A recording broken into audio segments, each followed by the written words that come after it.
coming around, making sure we maintain that angle of bank. Here comes my 20 degrees prior. I'm going to roll through. Lots of right rudder, lots of right rudder. We're getting ready to do some steep turns here in just a minute, so I want to talk a little bit about what we're going to do and why we're going to do it. It's very important to remember to run a pre-maneuver checklist anytime you're going to do one of these maneuvers. Part of the ACS or PTS standards, depending on what check ride you're taking, always talk about clearing the area before starting a maneuver.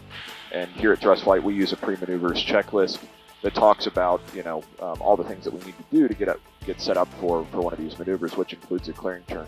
Technically, if you don't do a clearing turn before you do a maneuver on a check ride, you should bust that check ride. So it's one of those things that you really want to make sure that you're keeping at the forefront of these maneuvers and what you're doing. I think it's important too to talk about both the private pilot and the commercial pilot steep turns today, being two major differences on, actually, if you read the ACS, just one major difference now, being 45 degrees and 50 degrees of bank, the private being 45 degree angle of bank and the commercial being 50 degrees of bank. It used to say in the old PTS that you had to roll from one side to another, but the new ACS doesn't require that. So per the ACS standards, you can roll immediately into the second turn, or you can roll out and remain on that heading on either the private or the commercial standards. Today we're just going to roll from one maneuver right into the next one. If you want to roll out on a heading and readjust yourself, that's perfectly acceptable too.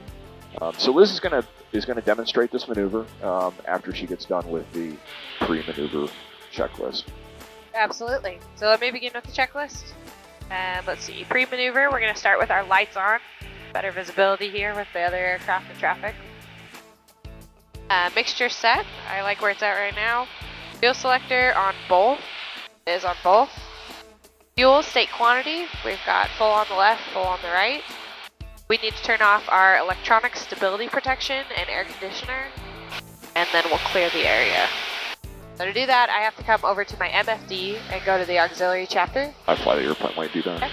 My flight controls. Your flight controls. I come to system setup, and I use the soft key to come to setup 2, and then it's the very first menu option there. We'll change it to disabled. If you don't do this, you're going to recognize it as soon, especially when you're doing the commercial pilot maneuvers, as soon as you exceed that 50 degree or near that 50 degree point, the airplane's going to turn on the autopilot and try and take away the flight controls from you, and you're going to have to disconnect it. So that's really important to make sure that you remember to do that. We'll go ahead and execute the clearing turns now. Okay. So one thing we always want to do in a clearing turn is we're going to start this maneuver to the left. Why do we start the maneuver, or this not maneuver rather, but the clearing turn to the left rather than the right, Liz? Because our regulations say that an overtaking aircraft is going to pass you on the right. So by turning this direction, I make sure I avoid a fast aircraft that could be overtaking us on the other side. Excellent. You'll notice today that we're getting bumped around pretty good. If you're looking at the altimeter, if you can see that, we're getting a pretty good movement both up and down. So we're going to do the best job we can here today to show you what a standard steep turn is going to look like. But it's important to remember, if you're doing a check ride or you're with your instructor on some of these bumpier, more turbulent days, that we understand that we're in a light airplane and we're going to get moved around, we're going to get bumped around, and that you need to try and stay within that 100 feet window while you're doing this. But we take into account the conditions, both as instructors and examiners, when these sort of things are happening. It's just one of those things that we got to deal with, and it's really important that you really establish what your personal minimums are and what you're capable of doing before you either go out and do a lesson with your instructor or take a check ride. You want to really prepare for success here. So one thing that I'm going to do here is get the airplane set up for straight and level flight, and I want to be somewhere around 95, 96 knots, something like that. On a cool day today, loaded the way we are, 2,200 RPM in this airplane should yield a pretty good starting speed for us here. One thing I also like to do is make sure that we're trimmed as well as we can be for straight level flight. We want to make sure that the airplane's not decelerating or accelerating while we enter this maneuver. We want to allow this airplane to really be nice and stabilized before we enter this maneuver. One thing that I like to do, and one way that I remember how to do this maneuver well and teach it is I turn, power, trim, or turn, power, pull if you don't want to use your trim. And I'm going to show you what that means here.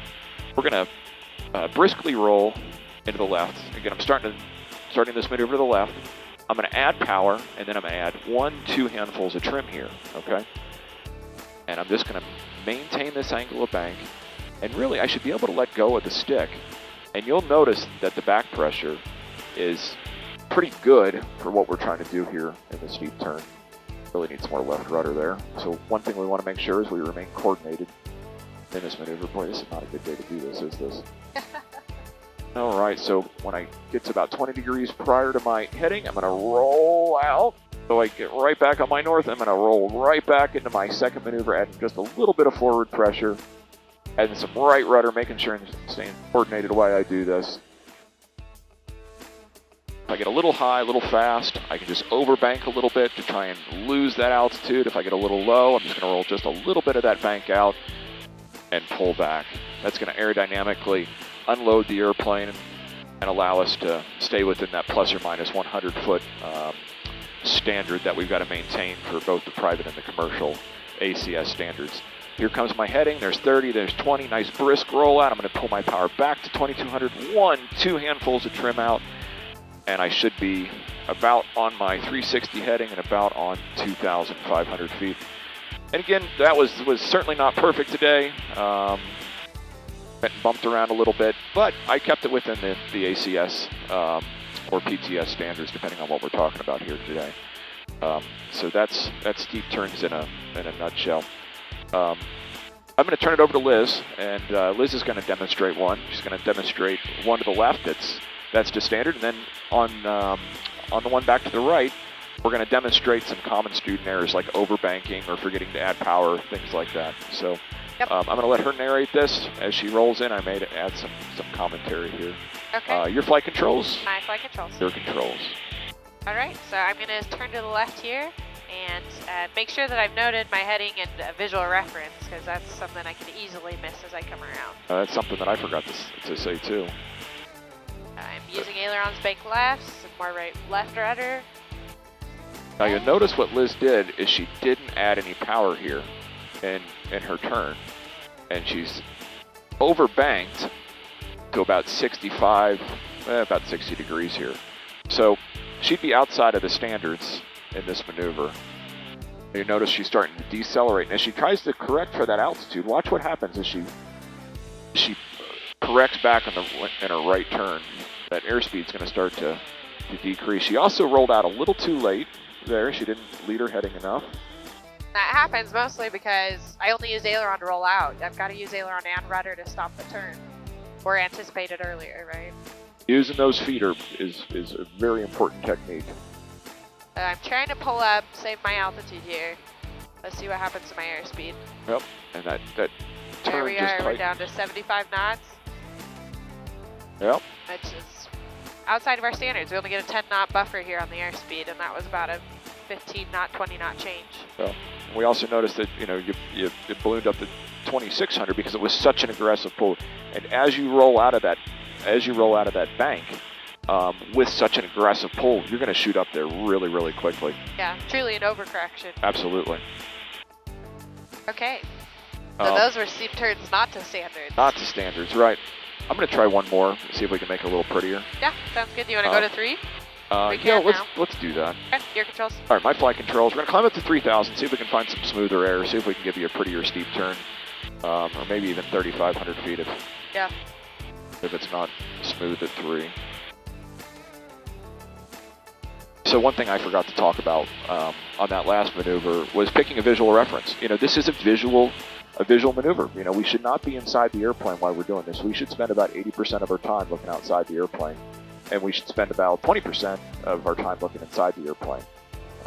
So we want to make sure that we're really determining what the angle of bank is, not just by looking at the attitude indicator, but also using the horizon outside and the angle that makes between our glare shield.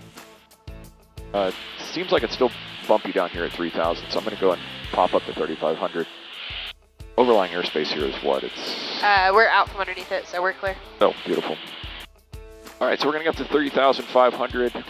We've just completed our second set of clearing turns.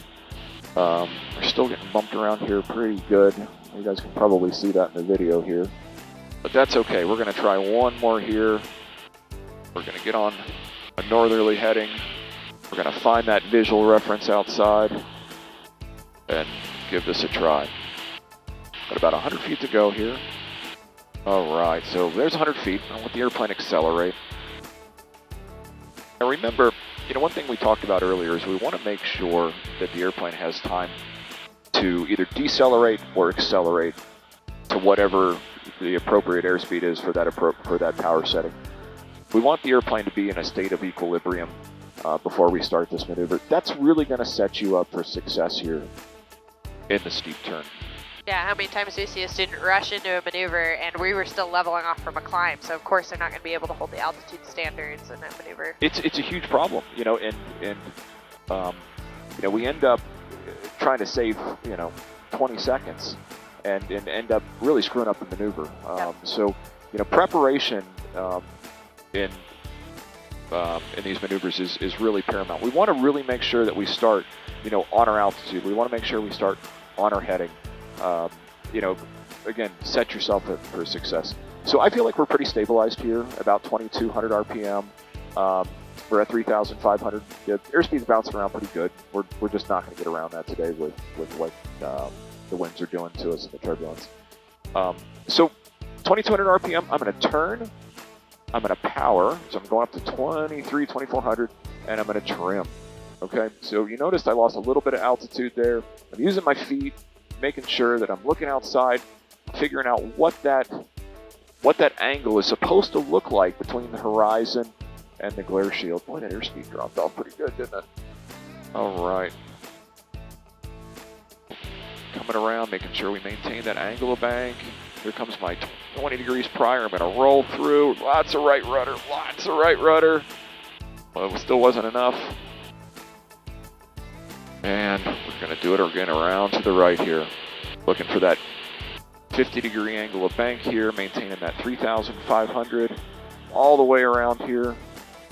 That trim is really helping me maintain that altitude where I'm not fighting with the airplane. That's real key in this maneuver. If the airplane's doing most of the work for you, you can pay attention to other things. I'm rolling out 20 degrees prior. I found my visual reference that I found outside. I'm going to bring that power back to 2,200 RPM. And that's a passable steep turn in a check ride. Not the prettiest steep turn in the world, which you're never going to get a real pretty steep turn in conditions like these today. No. If you have questions about what you saw or the aircraft, leave it in the comments below. And if you liked what you saw, subscribe or ring the bell so you don't miss out on future videos.